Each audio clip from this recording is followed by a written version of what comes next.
Imagine walking into a prestigious global summit, not as an attendee, but as a key speaker, only to be denied entry, not for lack of credentials, but because someone decided you simply didn't look the part. This is a story of genius ignored and the steep price of prejudice. Meet Dr. Anya Sharma, a self-made geneticist who rose from humble beginnings to become one of the most transformative minds in global health. Her breakthroughs in genomic sequencing weren't flashy, but they quietly reshaped disease prevention and treatment worldwide.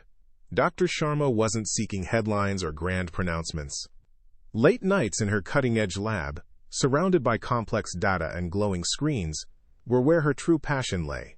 She believed true power resided not in public accolades, but in the quiet, undeniable impact of her work, letting the science speak for itself.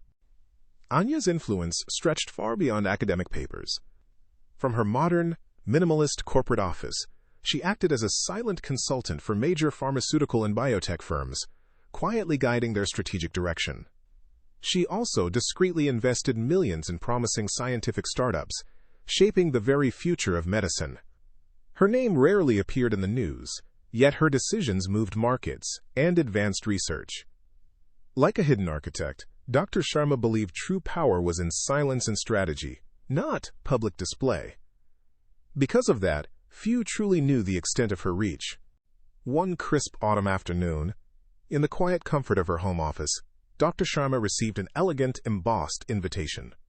It was for the Nexus of Genetics, a global summit, a highly exclusive, invite-only conference bringing together the world's leading geneticists. This wasn't just another industry event. It was the pinnacle, where the next decade of scientific advancement would be discussed. A subtle, satisfied smile touched Anya's lips. Her quiet, impactful work had indeed earned its place among the greatest. Now, let's meet the man who believed he held the keys to the kingdom. Dean Alistair Finch. As the esteemed head of the university hosting the Nexus of Genetics, Finch saw himself not as a facilitator of knowledge, but as its ultimate gatekeeper. His grand, oak-paneled office, adorned with more awards than actual books, was a monument to his ego. Finch lived for appearances, for connections, for the subtle nods of recognition from those he deemed important. He spent his days preening, meticulously reviewing attendee lists, convinced he was in full control of who belonged and, more importantly, who didn't. He smiled at glossy photos of established, well-connected academics and glanced disdainfully at any image that suggested a deviation from his narrow definition of prestige. The conference itself was, to Dean Finch, merely a stage for his own perceived brilliance. He surveyed the bustling main auditorium, where preparations were in full swing, with a critical eye. Dr. Evelyn Reed, the actual head of the organizing committee, a brilliant geneticist herself, moved through the chaos, her brow furrowed with the immense logistical challenge. Finch, however, offered only condescending quote, emphasizing the absolute necessity of elite attendees and the right image. He lectured Reed on the optics, the prestige, the institutional gravitas, completely oblivious to her quiet struggle to balance his superficial demands with the actual scientific substance. Reed, professional to a fault, simply nodded, making mental notes of his pompous instructions, her stress visibly mounting. Later that day, back in his opulent office, Finch continued his meticulous review of the speaker roster. He ran a manicured finger down the list, pausing only to admire institutional affiliations and perceived pedigree. A name, Dr. Anya Sharma, appeared. Finch's brow furrowed. He didn't immediately recognize it. Sharma, he murmured, a dismissive shake of his head. Probably some new money, unconventional background, no doubt. His arrogance was a thick shroud, blinding him to true talent if it dared to exist outside his meticulously curated circle of influence. To Finch, if he didn't know you, you simply couldn't be important. As dusk settled over the university campus, lights began to illuminate the grand conference venue. A tangible buzz of excitement and anticipation filled the air. Narrator. The world's leading geneticists were converging, ready to share groundbreaking discoveries, to debate the future of humanity itself. This was a summit of minds, a crucible of innovation. But in the midst of all this promise, an unseen collision course was set. A quiet genius, whose contributions shaped the very fabric of global health, was about to meet a gatekeeper whose prejudice would blind him to her true worth. Not everyone, it seemed, would be recognized for the caliber of their mind. The grand entrance to the university's conference hall buzzed with the low hum of anticipation. Early attendees, a mix of eager junior researchers and seasoned academics, flowed in, their footsteps echoing on polished marble floors. Among them, Dr. Anya Sharma moved with quiet purpose. Her tailored pantsuit, a deep charcoal, was impeccably cut but understated, a stark contrast to some of the more ostentatious displays of academic peacocking around her. Minimal jewelry adorned her, a simple watch the only accessory of note. She carried a sleek, unbranded briefcase, not a flashy designer bag. Her movements efficient and devoid of any desire to draw attention. Anya was not one to advertise her presence. Her work spoke for itself. She blended seamlessly into the diverse crowd, a picture of calm confidence that belied the immense influence she wielded in the world of genetics. The registration desk was a gauntlet of winding lines, a minor bureaucratic hurdle before the intellectual feast. Anya joined a queue, observing the varied expressions of those around her. Some impatient, others engrossed in their phones, a few animatedly discussing preliminary findings. When her turn arrived, a young conference staff member, barely out of college, scanned the digital list. Her brow furrowed, a faint blush rising. "Sharma! Anya! Dr. Anya Sharma! Is that correct?" she murmured, her finger scrolling frantically. "I'm not seeing you on the main speaker roster, just the general attendee list." Anya's composure remained unbroken. "Perhaps under keynote speakers for the plenary session?" she suggested calmly, her voice even. The staff member typed, hesitated, then located it, a flicker of surprise crossing her face as she printed a badge. It was a minor friction, a subtle hint that even here, recognition for true merit could be a struggle. Just beyond the registration chaos, at the main entrance to the plenary hall, stood Dean Alistair Finch. He was a man who believed himself the very embodiment of academic prestige, a living gatekeeper. In his perfectly tailored, three-piece suit, he extended effusive greetings to those he deemed important. Established professors with long-standing institutional ties, major donors, and prominent industry figures. His smile was a performative flourish, reserved only for those who fit his narrow definition of elite. He scanned the incoming crowd, his gaze flicking over others with a dismissive air, a silent judgment passed on anyone he didn't immediately recognize as one of us. Dr. Evelyn Reed, the actual head of the organizing committee, stood uncomfortably close by, her posture stiff, her gaze often darting away from Finch's discriminatory display. As Dr. Sharma, now badge in hand, approached the entrance to the plenary hall, Dean Finch's eyes swept over her. His smile, moments before plastered on for a passing dignitary, vanished. He stepped directly into her path, his body language a physical barrier, a condescending smile replacing his initial frown. "Excuse me, ma'am," he began, his voice dripping with thinly veiled dismissiveness. "This area is strictly reserved for speakers and distinguished guests. Perhaps you're looking for the general poster session down the hall. I assure you, you'll find plenty of interesting work there." The implication was clear. She didn't belong. Anya paused, surprised but maintaining her composure, her eyes meeting his with an unblinking gaze that held a flicker of dawning recognition. Not of him, but of the familiar pattern of prejudice. Anya's voice, though calm, carried a quiet authority that seemed to momentarily surprise Finch. "I am Dr. Anya Sharma," she stated, her words precise. "And I am, in fact, one of the keynote speakers for this morning's plenary session." Finch's condescension only deepened. He let out a short, dismissive scoff. "Dr. Sharma?" he repeated, a sneer twisting his lips. "I assure you, I am intimately familiar with our esteemed roster of keynote speakers." "You must be mistaken. Perhaps a junior researcher with a similar name was confused?" He glanced pointedly at her understated attire, his eyes raking over her without seeing, his prejudice blinding him to the true brilliance standing before him. The slight hesitation from the registration desk now made chilling sense. Finch, emboldened by his perceived authority and Anya's continued calm, raised his voice slightly, ensuring a small crowd of curious attendees began to gather. "I'm sorry, but without proper credentials or clear identification you cannot pass," he boomed, gesturing vaguely at the entrance. "This is a matter of security. and more importantly, of the prestige of this institution. Dr. Reed, who had been observing from a distance, now approached, her face etched with concern. She opened her mouth as if to interject, but Finch silenced her with a sharp look. Humiliated, standing before a growing audience, Anya felt a familiar mix of anger and disbelief surge within her. She had faced dismissal before, had overcome countless barriers, but to be treated this way at a conference she had not only been invited to keynote, but had also significantly invested in, was a level of disrespect she would not tolerate. This time, it was personal, and it was public. The indignation threatened to boil over, but Anya was a master of self-control.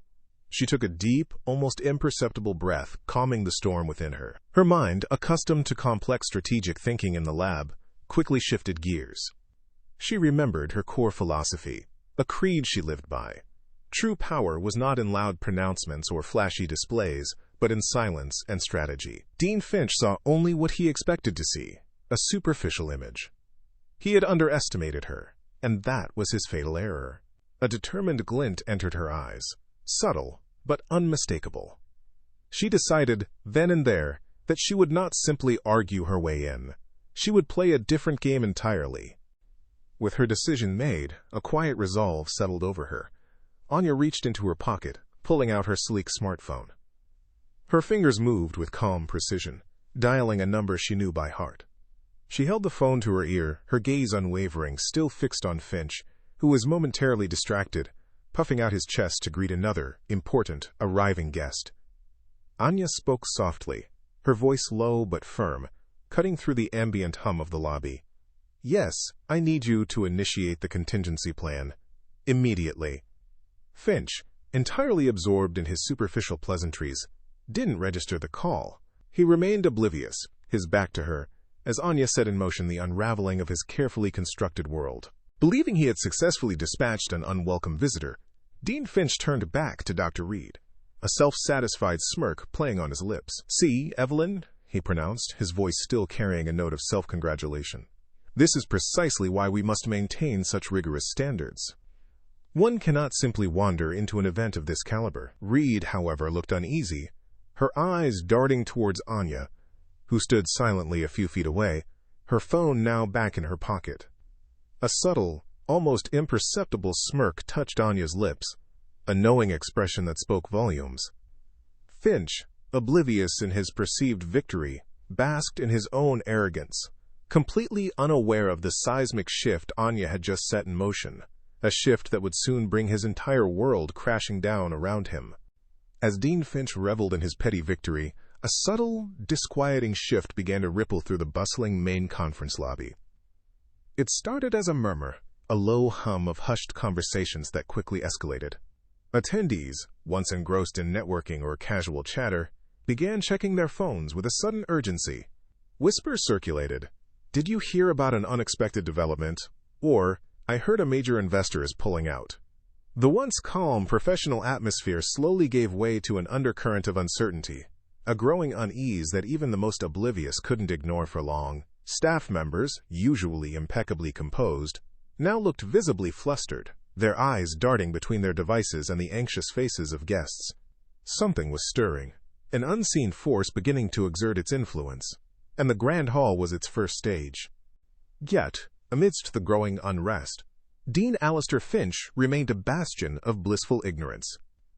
His tailored suit, still pristine, his smile still broad, he continued to glad hand with minor dignitaries, completely missing the subtle signs of chaos blossoming around him. He paused to pat a junior scientist on the shoulder, offering a condescending, "Excellent work, young man. Keep up the enthusiasm, though perhaps try to secure a more prominent institutional affiliation next time." His words, meant to reinforce his own perceived authority, only further highlighted his deep-seated snobbery. Finch's ego, as vast and unyielding as the university itself, shielded him from the truth unfolding. He was too busy admiring the reflection of his own importance to notice the ground crumbling beneath his feet. Arrogance, indeed, has a way of setting you up for your downfall, and Finch was digging his own grave with every dismissive glance and pompous remark. Tucked away in a discreet utilitarian conference staff office, hidden from the public's view, Dr. Evelyn Reed felt the first concrete tremors of the impending disaster. Her phone, usually a tool of organized efficiency, now vibrated with alarming persistence. She answered an urgent call, her brow furrowing deeper with each word. "What do you mean, reevaluating commitment?" she stammered, her voice tight with bewilderment.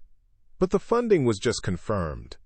Around her, other staff members were exchanging increasingly worried glances, their own phones buzzing with similar, distressing messages.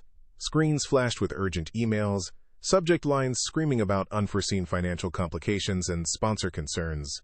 Reed looked utterly bewildered, trying desperately to understand why the meticulously planned conference was suddenly, inexplicably, spiraling into crisis. The problem was no longer a murmur, it was a tangible threat, and its source remained a confounding mystery to her. Meanwhile, in a quiet corner of the conference lobby, Dr. Anya Sharma stood apart, a serene expression gracing her face. Her composure was a stark contrast to the escalating anxiety of the staff and the bewildered whispers of the attendees. She observed the growing panic with a calm, almost knowing gaze. Her eyes, sharp and intelligent, occasionally flickered towards Dean Finch, a subtle smirk playing on her lips as she anticipated his eventual, painful realization. She was a conductor, watching her symphony of consequences unfold. Her earlier phone call a single, precise note that had set this intricate chain reaction in motion. Dr. Sharma believed true power was in silence and strategy, and now, that quiet power was manifesting in a very public, very disruptive way. The audience, now privy to her secret, waited with bated breath for the antagonist world to finally collide with her unseen influence. The climax began with an almost cinematic precision.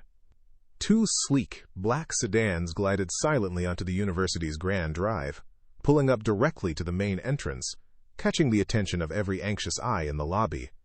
Out of them stepped three figures, impeccably dressed in sharp, dark suits, their demeanor exuding an air of quiet authority and unwavering purpose.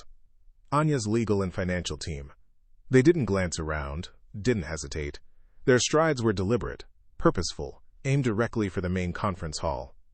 Dean Finch, finally pulled from his self-congratulatory haze by the sudden commotion, looked over, a puzzled frown replacing his smug smile. He watched them approach, his mind unable to reconcile their polished presence with the growing unease.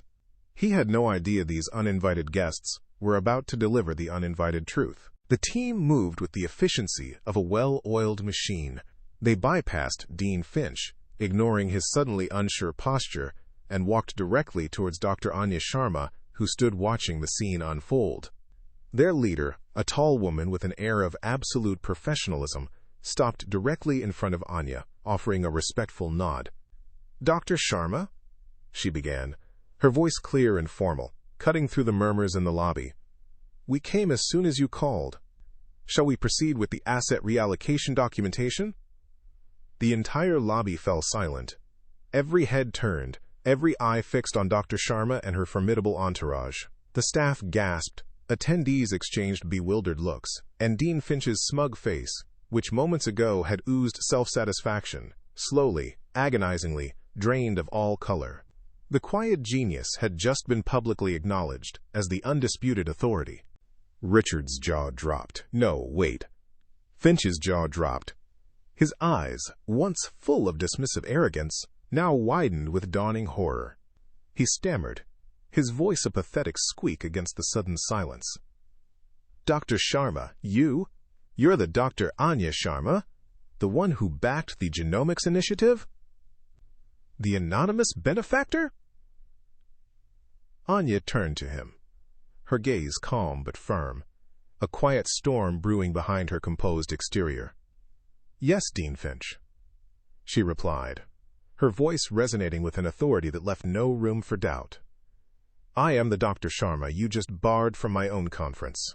His face went ashen, the blood completely draining from it as the full crushing weight of his colossal error crashed down on him.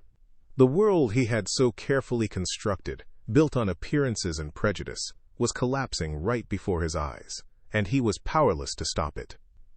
Poetic justice had arrived, precisely on time. The entire lobby remained suspended in a breathless silence, every eye fixed on Dr. Anya Sharma and her formidable team. Without a word, the legal and financial representatives moved with practiced efficiency to the registration desk, transforming it into a makeshift command center. Briefcases were unlatched, revealing stacks of meticulously organized documents. One of the impeccably dressed professionals, a woman with a sharp, no-nonsense demeanor, addressed the stunned Dr. Evelyn Reed, though her words were clearly for everyone within earshot.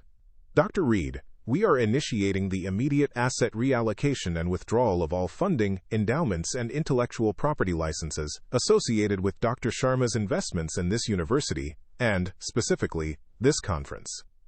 Her voice was calm, professional, yet each word was a hammer blow. Another team member, equally composed, began to lay out forms for signature, a laptop screen flashing with complex financial transactions. Dean Finch watched, his jaw slack, as the very foundation of his perceived authority and the conference's existence began to unravel before his eyes. The millions he had boasted about, the prestigious grants he had claimed credit for, were being systematically pulled away, piece by agonizing piece. His empire, built on the silent backing of the woman he had just publicly humiliated, was collapsing into dust. The silence was broken only by the soft rustle of papers. Dean Finch, his face a mask of dawning horror, finally found his voice.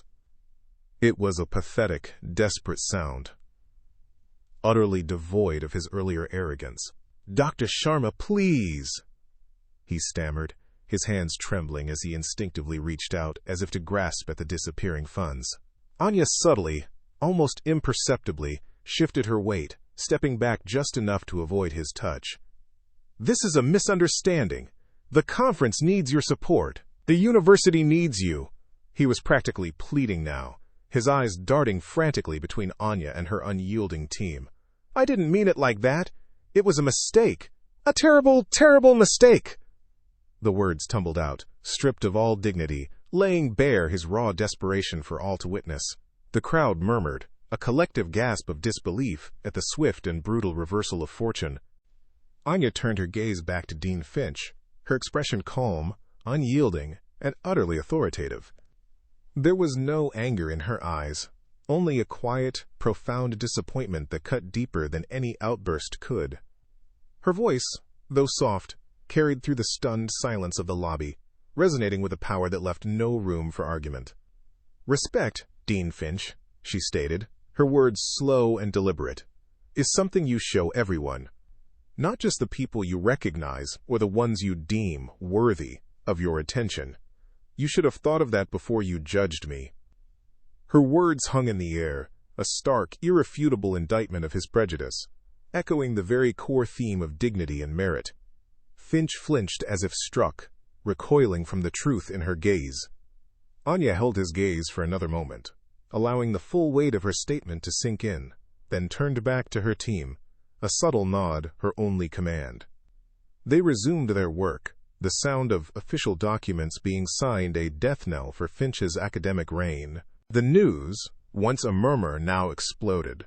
Word of the incident ripped through the conference hall, then spilled out online, carried by stunned attendees and amplified by social media. "World-class geneticist barred by snobbish dean," flashed across screens, igniting a firestorm of outrage. Within hours, the carefully constructed edifice of the nexus of genetics began to crumble. Major pharmaceutical sponsors, quick to distance themselves from the burgeoning PR nightmare, began pulling out. Keynote speakers, informed of Dr. Sharma's public humiliation, canceled their appearances in solidarity.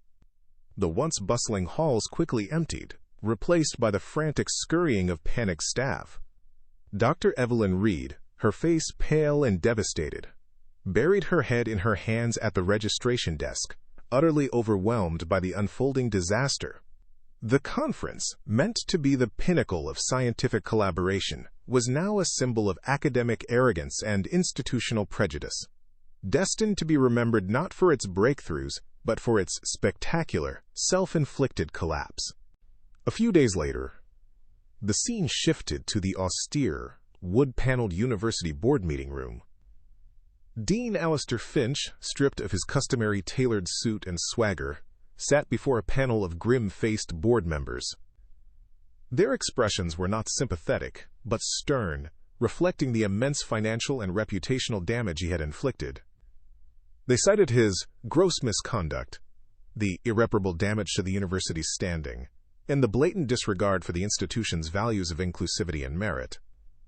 The formal pronouncement was swift and merciless. He was stripped of his deanship, his prestigious committee roles, and any remaining semblance of authority. The university, desperate to salvage its image, had made him the scapegoat, sacrificing him on the altar of public opinion. Finch, once a man who thrived on status and titles, now found himself utterly bereft of both. The grand office that had once been Dean Finch's sanctuary, his symbol of power, now stood empty and hollow. The awards, the framed degrees, the carefully curated photos of him with important figures, all were gone. Dust outlines marked where they had proudly hung, ghostly reminders of a past that had vanished as quickly as his arrogance. Finch walked through the barren room, his shoulders slumped, the echo of his footsteps amplifying the silence. He saw not just an empty office, but the ghost of his former self, the arrogant gatekeeper whose pride had cost him everything. His position, his reputation, his very sense of self-importance, all had been stripped away, leaving behind only the bitter taste of regret and the crushing weight of his colossal misjudgment.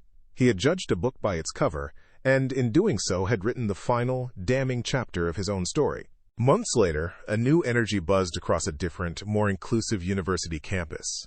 Dr. Anya Sharma, no longer an unseen force, stood at the heart of the Global Genetics Forum, an event she had helped Dr. Evelyn Reed rebuild from the ashes. This new summit, under Anya's revered patronage, prioritized genuine merit, groundbreaking science, and, crucially, true diversity. Dr. Reed, now a staunch ally and a key organizer, moved through the vibrant crowds, her face alight with genuine smiles as she personally ensured every attendee, regardless of appearance or background, was treated with the respect they deserved. The forum was a resounding success, a testament to Anya's vision, and a beacon of what science could achieve when prejudice was cast aside.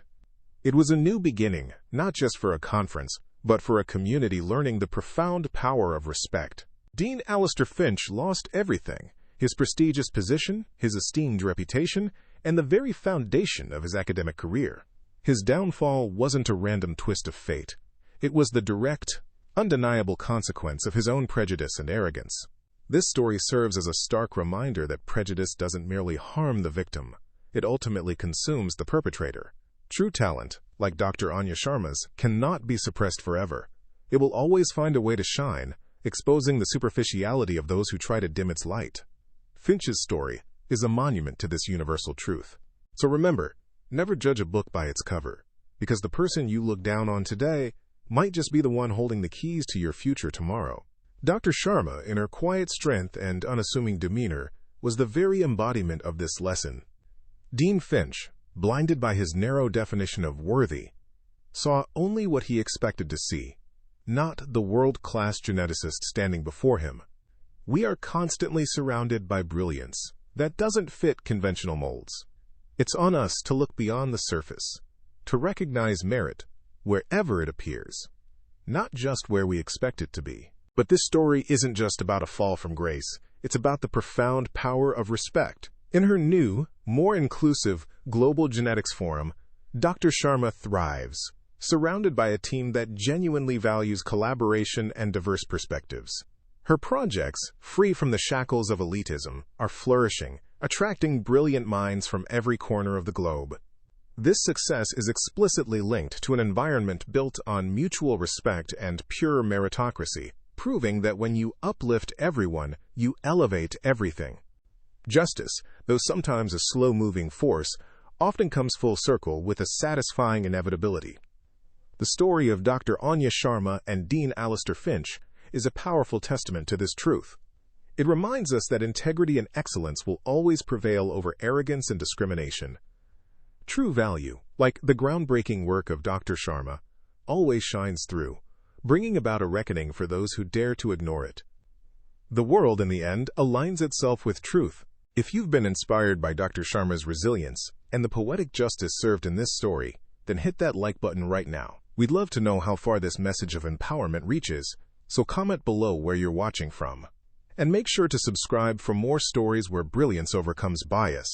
And justice comes full circle for those who deserve it most. The enduring impact of Dr. Sharma's stand is a beacon of hope, reminding us that every act of integrity, no matter how small, has the power to dismantle prejudice and foster a world where true merit is celebrated. This channel is dedicated to sharing these powerful narratives of resilience and justice, proving that with willpower and talent, any adversity can be transformed into the very foundation of success. But before the storm, before the clash of titans, lay the foundations of who these individuals truly were. For Dr. Anya Sharma, her brilliance wasn't born from privilege, but forged in the fires of relentless dedication.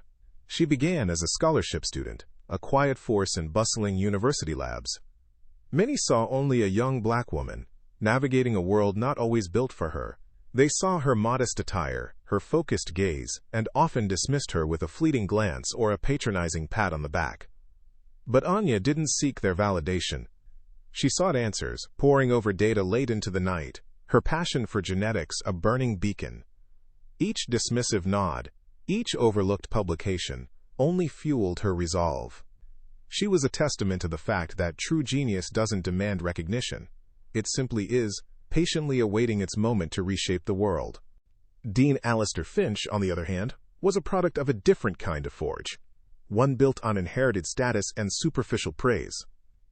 From a young age, growing up in an old-money academic family, Finch learned that appearance and connections were paramount. He was lauded for his pedigree, his connections, rather than any profound intellectual contributions. We see him in his youth, impeccably dressed, being congratulated by distinguished, silver-haired figures. A faint, almost imperceptible sneer already forming when he looked at those he deemed lesser. His arrogance was not strength, but a carefully constructed shield, masking an insecurity that demanded constant external validation. He believed the world owed him deference, not because of his merit, but because of his name and his perceived station. It was this very foundation of superficiality that laid the trap for Finch, years before their fateful encounter. Flashback to a hushed university board meeting. Dr. Anya Sharma, through a carefully structured shell company, presented a groundbreaking proposal for a new genomics initiative. She insisted on strict anonymity, her focus solely on the monumental scientific potential, not on personal accolades. She wanted the science to speak for itself. Enter Alistair Finch, then a mid-level administrator, eager to climb the academic ladder.